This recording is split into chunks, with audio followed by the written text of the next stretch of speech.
Hi, I'm Dr. Zach Moore, and you're watching Atheist Edge.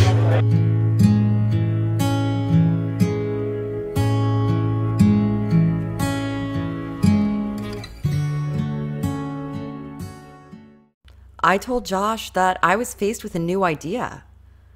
If I come to see that the resurrection was a genuine historical event, as I'm thinking is likely to be the case, what does that mean for me? We don't see that as likely to be the case, however.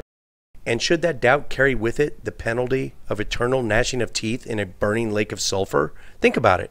Torture beyond human comprehension for the simple crime of rejecting a claim which does not meet my minimum criteria for acceptance. Yeah, so what if we don't come to see the resurrection as a genuine historical event, which is not unreasonable given that we have a handful of extremely biased, sometimes contradictory accounts that crib off each other, and I don't know why God is expecting us to take these handful of really, really old documents and just believe them outright, when I would hope that he would be understanding and be like, yeah, I really didn't do, I should have put less contradictions in there. I totally get it, but I'm going to have to send you to hell anyway. In the dream, we sat down on a bench across from a cluster of small stone buildings, gray in a dusty brown landscape. Josh, as Virgil, pointed to one of the buildings and said, "That's Jesus' tomb." We sat and watched the crowds of tourists coming to pay homage to the tomb where Jesus lay. Then, in the dream itself, everything came together. And I knew, not just understood, but knew that Jesus of Nazareth is the Son of the living God. Yeah, it's just interesting that, after all her thinking and soul searching and pondering the potential rational, logical basis for her faith, it's ultimately a dream that kind of does it for her. Isn't that the weirdest part? I mean, the light bulb moment was in a dream, a vision. Mm-hmm. That does not lend well to her credibility. And once again, it's a situation where she is in a exceptionally vulnerable, credulous state. Yeah. That pushes her over the edge. And just a few paragraphs after this, she goes on to say, "In my dream, with my defenses all the way down," just like you said, mm-hmm. "For when are we more unguarded than when we are asleep? I could look with open eyes and open heart at this scene, and I suspect that in my dream the tomb of Jesus with the tourists passing to and from stood for the whole argument, and not just one piece of evidence, and recognize what was in front of me and say, he is risen, it is the truth." So that just tells me, when all this is said and done, her final acceptance of this, the miracle of all miracles, is based on a dream. What's more credible, my pastor friend that audibly heard God while he was awake and in the shower, or Holly Ordway coming to Christ through a vision in a dream? We could talk about crazy dreams all day long, right. But anyone who thinks that one dream is a gift from God and another dream is just me having weird high school flashbacks about forgetting my locker combination, I don't think dreams are a reliable source of revelation. No. I mean, I don't believe my friend's shower's revelation either, but that one is more credible if you compare the two. It's more credible to say that God helped me find my lost keys than to say that God was speaking to you in a dream. Right. So we stopped, and in a pace or two, the rest of the group caught up with us. And Josh said, "I have some great news. Holly has decided to become a Christian." And I got congratulations and hugs and cheerful words of welcome to the family. The irony is not lost on me here, that you went public with your conversion in the heart of Sin City, Las Vegas, on the Las Vegas Strip. Then you proceeded right after that to the den of thieves, or a casino, to break bread, quote, so to speak, with your new family at a buffet. I mean, that's, I don't know. I mean, it happened when it happened, but I just think it's a little ironic. But Jim, the Lord works in mysterious ways. Sure. I mean, that's as good a place as any, I guess, but I just thought it was kind of humorous. I fenced, just once, against an Olympian. She beat me, but I scored a few touches. Maybe you should have prayed a little harder. Father Doran explained that I needed a sponsor for my baptism, like a godparent, but for adults. It seemed pretty clear to me that Josh was the right person to be my sponsor. I'll ask my coach, but is it okay that he's not from St. Michael's? I asked hesitantly. Okay, I haven't brought this up yet, so I guess now is as good a time as any. There's maybe, I don't know, there's a handful of major flavors of Christianity.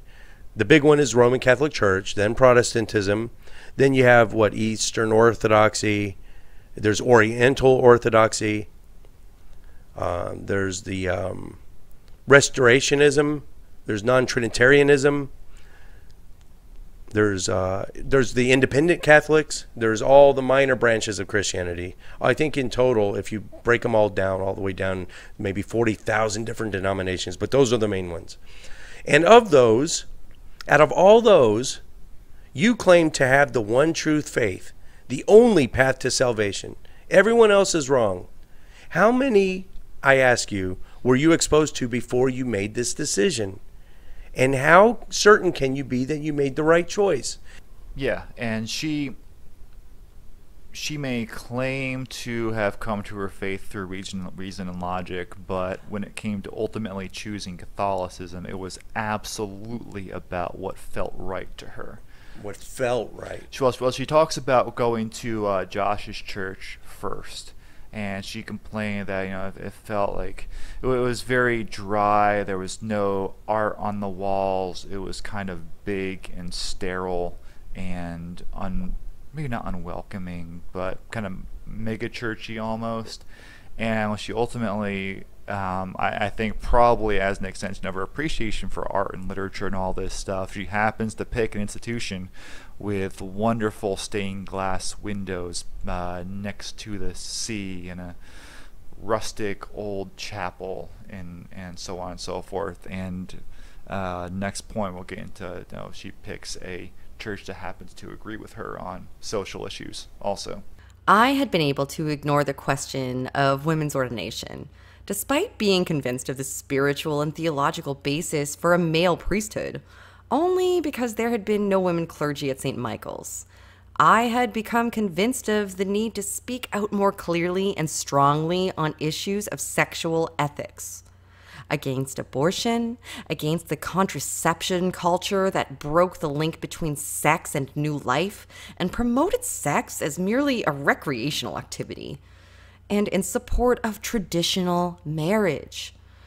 But I had remained largely silent, knowing that some or all of these positions were controversial for many of my fellow Christians. Yeah, this is one of those times when she also goes against the tough-minded thing that she brings about earlier, where she's less interested in happiness than truth. She doesn't seem to be considering, she lists all these positions of hers on social issues, and she winds up at a church that comports with those same beliefs. She doesn't, at least in this book, she doesn't indicate that she ever went through a period of reconsidering her stances on these issues or other with options her newfound faith. Yeah, she doesn't think about, okay, do I need to be how should I feel about women's ordination as a Christian? How should I feel about contraception as a Christian? There's no indication that she went through a reckoning, and maybe she did, and once again left out of the narrative where it probably should have been left in. But it sounds like she did like a Facebook quiz of which Christian denomination are you, and it came up, you are 79% Catholic, and that's what she wound up going with. Well, just like you said in the earlier response, the stained glass windows and what it was about feels, right? Mm-hmm. I mean, if I asked you, if you could, let's just hypothetically, you're going to become a Christian sometime in your lifetime, right? Mm-hmm. If it happens, is it going to be through your head or your heart? Is it going to be through your emotions and feelings, or are you going to come to it by reasoning it out? That's a good question, because I mean the whole the reason I became an atheist, that was all through the head. That was all logic and There reason. it is. So in order for converting back to go through the head, I would have to be exposed to some really compelling argument or new information that I haven't been presented to yet. And I like to think that I'll be willing to reconsider if I got some information. Now, it's also possible that I have some extremely emotional experience or tug at the heartstrings that right now I can't imagine how it would happen, but I guess it's possible. I can't rule it out. So, yeah, and she named off all these different socio-political topics. Now, like I said, there's 41,000 different denominations of flavors of Christianity. She chose this one. I guess this was at a time when she went Anglican, or was she already converting to Roman Catholicism? Either way, so she's against abortion, and so they are too. Okay, but they couldn't have all lined up. So what did she do with the ones that, you know, it's a very Christian tendency to just kind of pay no attention to the ones I agree with. I'm going to focus on the ones I do agree with. Picking and choosing what you want to believe and what you want to make important in your life. Like, let's say you are just a Baptist and your congregation is way anti-homosexual, and you think it's not so bad of a thing. It's not a big deal. Maybe you're born that way, but everything else lines up. You just kind of push that one back, or do you say something about it? Does it cause any dissonance? I would think that the proper course of action for a tough-minded individual would be to find a church that you think is the best theologically, and then if you have people who you disagree with social issues, you work to change the church from within rather than go in and find a congregation that already agrees with you. Well, for her, that'd be the entire Roman Catholic Church. That's a tall order. And she just happened to choose the one that marginalizes women. Was it promote unhealthy views of natural human sexuality? It promotes spread of STDs, because when they're anti-condom, they're anti-contraception. They know that spreads AIDS. So there's the flavor she chose. I'm curious because she presents this as, I'm thinking mainly of the anti-contraception stance, but she presents this as her own view prior to Catholicism, but I can't think of any non-Catholic reason to be against contraception. So I wonder if she is kind of doing some sort of mental revisionist history as to how she wound up being a Catholic. Yeah, of course I can only fall back on my personal experience here. I know a lot of non-believers, don't know any that are, yeah, like you said, how could you be against contraception otherwise? I don't know any that are anti-contraception. I had begun to realize that the Eucharist was the heart of my devotional life. But as an Anglican, I didn't have to commit to the doctrine of transubstantiation to explain why it was just a memorial. All right, so you could accept that people can rise bodily into the sky and a dead guy can walk the earth for 40 days, but you can't accept that a wafer can become flesh? That just doesn't add up. Or going back to a Catholic, like, she has this weird flip side where maybe I'm coming at this from my Protestant background, but it's way harder for me to believe that the wafer literally becomes the flesh of Christ than to say, oh, this is a memorial because Jesus said, do this in remembrance of me. Where she says, no, I can't buy the symbolism of it. It makes way more sense if it's literally through some unknown supernatural process become literal human flesh, and I put this in my face.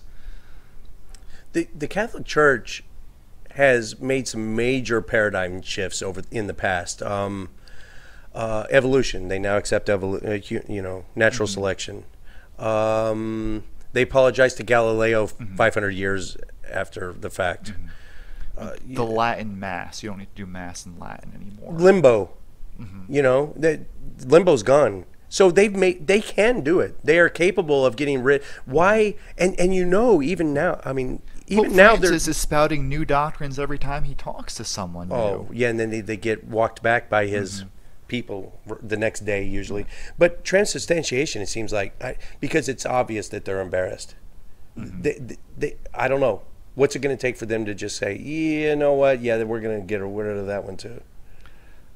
They would have to have like a Vatican III council or something like that to make these changes all at once. I know there are some Catholics who think Vatican II was out of line. But that's not any bigger of a paradigm shift than heliocentric solar system. Well, or geocentric solar system. The geocentric solar system, admittedly, that did not have as many theological implications. No, that had more ramifications. Think about it. That we are not the center of God's creation. Yeah, that's way more implications than a wafer being the flesh of Jesus. It could be symbolic. Well, and you'd be fine. It's relatively straightforward to be like, okay, maybe we're not the physical center of creation, but we're still the figurative center of creation. So that's still fine. But the Eucharist that's a sacrament. That is one of the #1 important things that a Catholic does. So to wholly change your doctrine regarding it, that would have to be a tremendous sea change. But there is such a thing as a lie by omission, and uncomfortably aware of that fact, I added that I considered myself an evangelical Reformed Catholic. In my mind, I capitalized the C, but I was still mincing my words to get the job, so I kept it small c.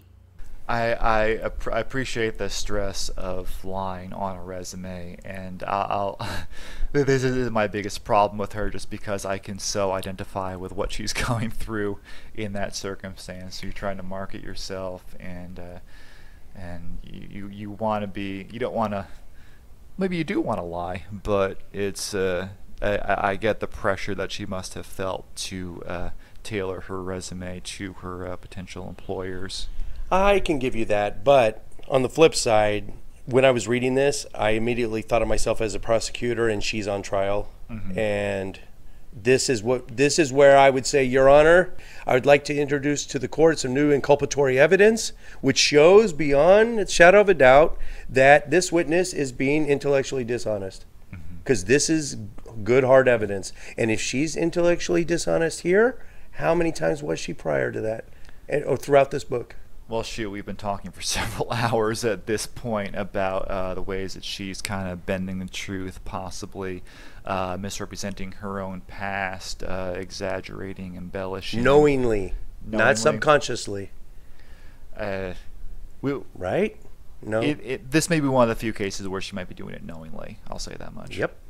And now I began to see that he honored his mother by giving her a unique status. Blessed among women. The problem wasn't having too high a view of Mary. It was that I had too low a view of Jesus. All this went through my mind that summer in Oxford as I wrestled with the implications of my turn towards Rome. It's interesting to see, as a third-party onlooker, to see all the infighting among all these various denominations over seemingly just insignificant and petty issues. Like, how much reverence should we give to Jesus' mom? When Holly converted from atheism, I wonder if she was aware that her internal philosophical struggles were just beginning. I imagine she probably had to go through a very lengthy process to try and either genuinely wrestle with these theological issues, or to at least convince herself that she had wrestled enough to when she was really going through to whatever church she just felt like she wanted to go to. I don't know if you've ever had a Catholic person on the show, but that would be a very interesting. Not yet. That'd be a good, educational, interesting discussion to have, because I can see for some things like the veneration of Mary, I can see where you can interpret certain scriptures that way, but I don't see where it's the only interpretation. And she talks, possibly one of our next things, where she talks about the need to have someone interpret scripture for her. Oh, that's, yeah. I think that's a little later on. So hold off on that. Yeah. Now, I've said this before, and what was she? This is the passage where she. This is the part of the book where she kind of talks about her shift from not Unitarian, Anglican, to Roman Catholicism. Now, that's not a big jump, but it is a pretty substantial jump. Now, I've said this before, and I'll say it now. If you assign an amount of credibility based on what beliefs you've had, do have, or going to have, I would say the most credible person, this is just me talking, is a person like Chris, who's only deconverted or converted once and has stuck with that second one. I would say you, Chris, have more clout than I do. You have more credibility. I've always been the same thing. I've been an atheist. I'm a cradle atheist. You've made the conscious decision to make one change. So if the default credibility is 0, I'm still stuck at the default. I'm at 0. You're at 1. If you switch again, you don't go back to 0. You lose 2. You're like -1 credibility now, because it puts you it paints you as a little bit wishy-washy in my mind. On the flip side, and I do appreciate you saying that I'm totally 100% credible on everything I say and do. No, I didn't say that. I didn't say. But you speak from a position of more credibility when you're talking to someone, because you can say I've been there. I like to think I put my money where my mouth is. Yeah, for sure. Now I'll give her the tiniest bit of credit in that. I mean, it's not like she was flitting about from church to church to church, just impatient and flighty and just trying to find something new every Sunday. Okay, yeah. She did, going from ardent atheist to Roman Catholic is a huge jump, even to make over a long period of time. So I can see where it appealed to her, and I do think she was going more by feel than by thought. But at the same time, it's a big jump to make. I don't think. So you're saying the Anglican thing was just kind of toes in the water. It wasn't meant to last for very. It was a transition phase. Well, I think that goes into her we went into it earlier, but her dissatisfaction with the ambiance even of Josh's church and what she found in the Anglican church. I think that was that weighed a little bit too much on her decision in things like theology, and the Catholics would be an extension of that. What does the word day mean in Genesis? This is my body a metaphor? Like the Ethiopian eunuch in Acts 8, I found myself asking, how can I understand what I read unless someone explains it to me? So I'll admit to some kind of ambivalence on this, because on the one hand, Protestantism opens itself up to being kind of the theological Wild West, where anyone can interpret Scripture for themselves, and we've seen the result of that, where we have all these 41,000 denominations, and you can justify any belief using it. But I don't think the solution necessarily is to have a large worldwide bureaucratic institution come up with the official interpretation of slavery, because large institutions like that are of course going to be self-serving and try to perpetuate themselves. So the interpretation you're going to give is whatever is best for the Roman Catholic Church, not necessarily what is best for you as an individual. And we've already kind of touched upon a little bit how some of these key passages about the papacy and about how Mary is to be treated can be interpreted in multiple different ways. You did catch that last part there about, let me read it again. How can I understand what I read unless someone explains it to me? Was she being tongue-in-cheek there? If not, this is the most damning admission in the entire book. I'd be curious to see how long I don't remember the exact time frames involved here, but there must have been a period, even as an Anglican, where she was reading the Bible on her own, and she must have wound up being somewhat confused by a lot of stuff, coming in as a brand new believer, the Bible isn't necessarily obvious about certain doctrines, even of the Trinity or of a. Let me break in real quick. Can you ever imagine a time where that could happen to you, where let's say you're in a new type of ideology and it's overwhelming? Could you ever see yourself just throwing up your hands and saying, "Just explain all this to me"? I'll complete abandonment of critical faculties. I'll go a step further. Ordway's an English professor, and she's teaching her students some very complicated literature. She taught, like, if the audience has ever read this book, she quotes a Gerard Manley Hopkins, who he does not use English the way the rest of us use English. His grammar is all over the place. His sentences don't make sense, but she thinks she has a way to understand and interpret what he's trying to say in his poetry. And so for something like that, she's already used to a paradigm where you can read this and not understand this, therefore you need someone of authority, in this case a university professor, to explain to you what exactly is going on. Did you, last night when we saw the 4 interviews with her fencing coach, did you catch the part where they asked him about you, because she gave him that, I think it was that book of poetry, and they asked him if he had read it, and he just kind of eschewed it. He just, I glanced over a couple of them. He really just didn't put a lot into it. I know that what's it, Butler? Hopkins. He uses a lot of poetic license, but he didn't find meaning in it anywhere near what she did. Yeah, he is a poet, like he does poetry like an abstract artist does a painting. You kind of have to read into it a little bit because it's not obeying the rules that are theoretical. But let me see if I see your point. The reason you brought that up is because sometimes you do need it explained to you. It might not be the right way, but you want to hear what other people have to say about it. Yeah. Is that what she's saying? Or not? Yeah, 'cause there's stuff in the Bible that doesn't always make sense. Like, you want to know why God had to kill everyone with a flood. That doesn't seem very godly. Or why didn't God say let all the slaves go free?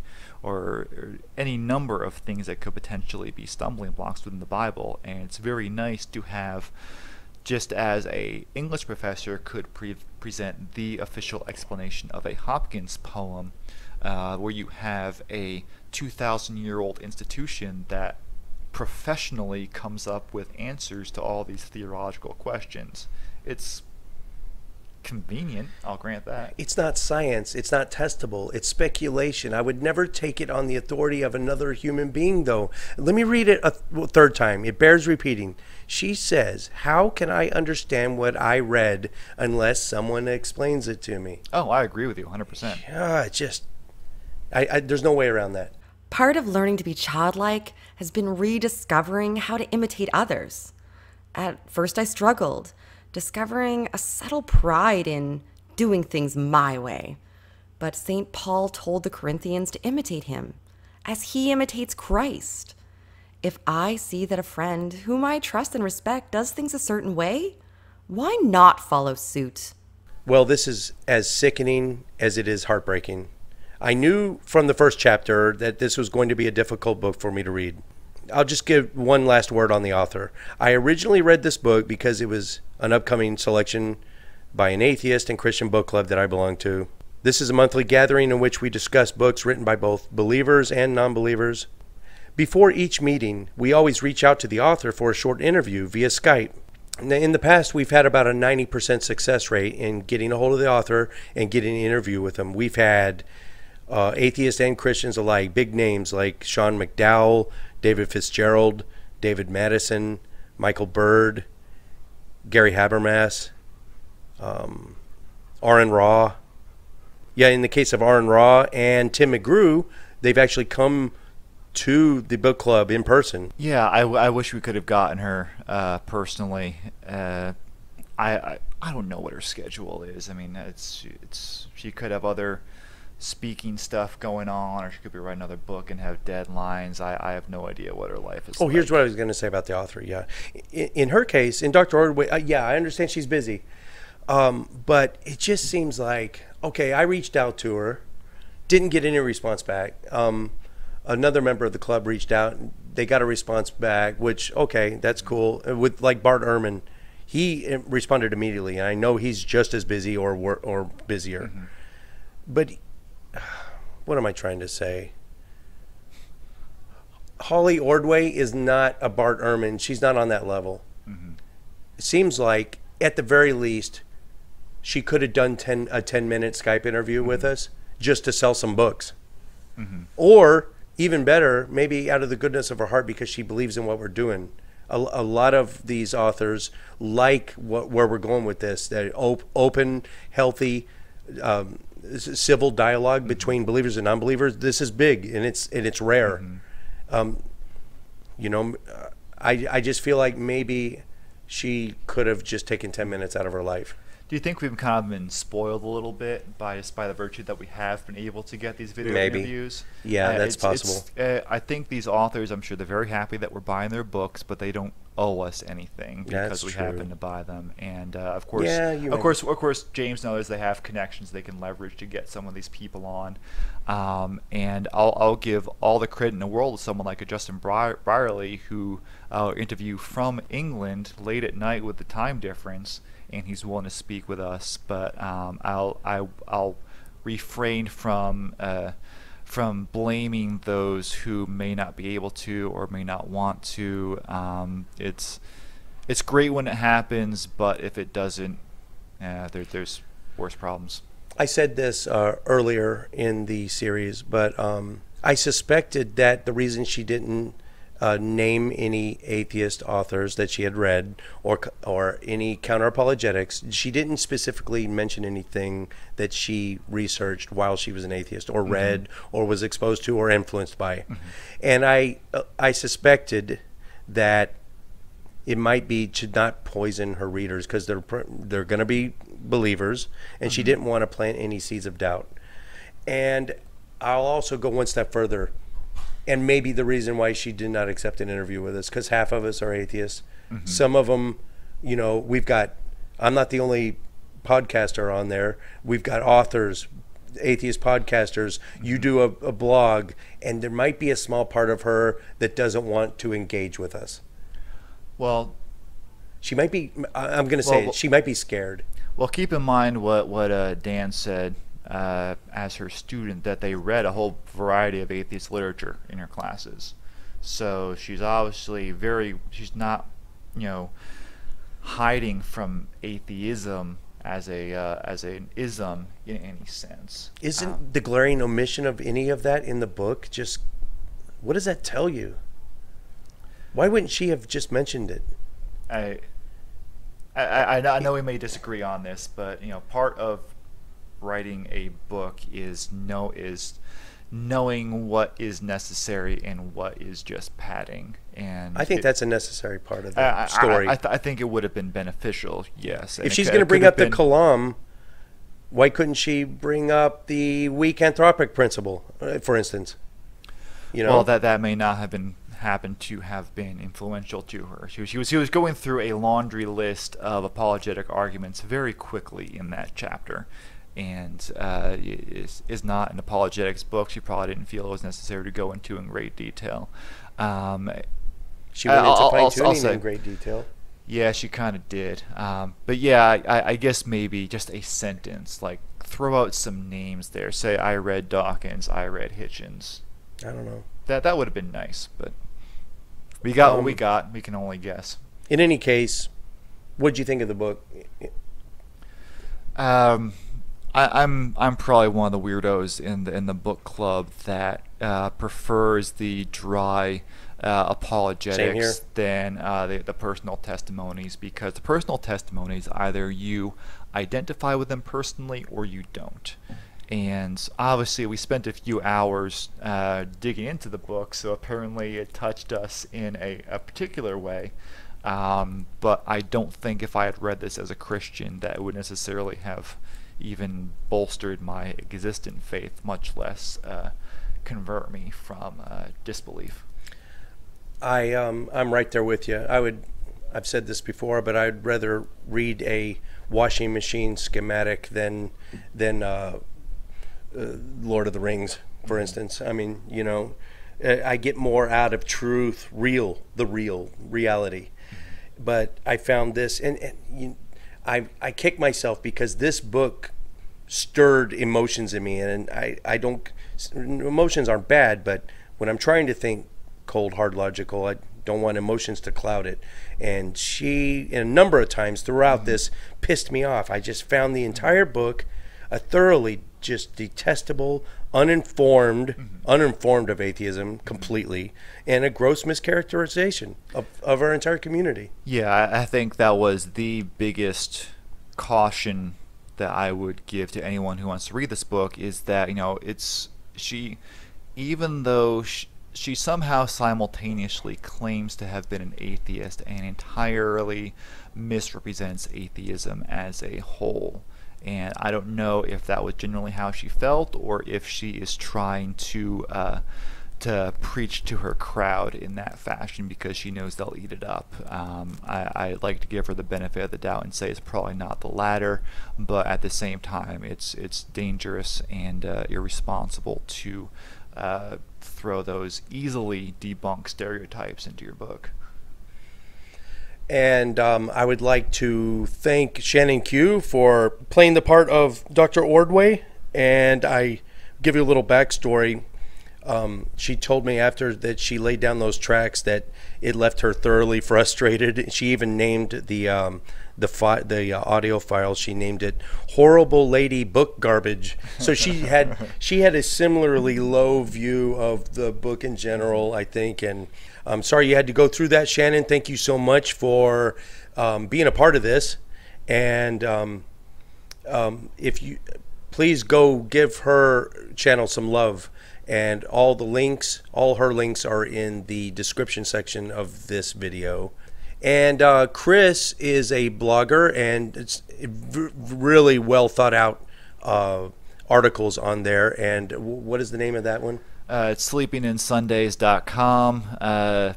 Updates occasionally. I try and do quality over quantity, I guess, which is a good excuse for being lazy and not writing stuff sometimes. But hopefully I got some good stuff on there that people will enjoy. Well, it's research intensive too. Yeah, a little bit.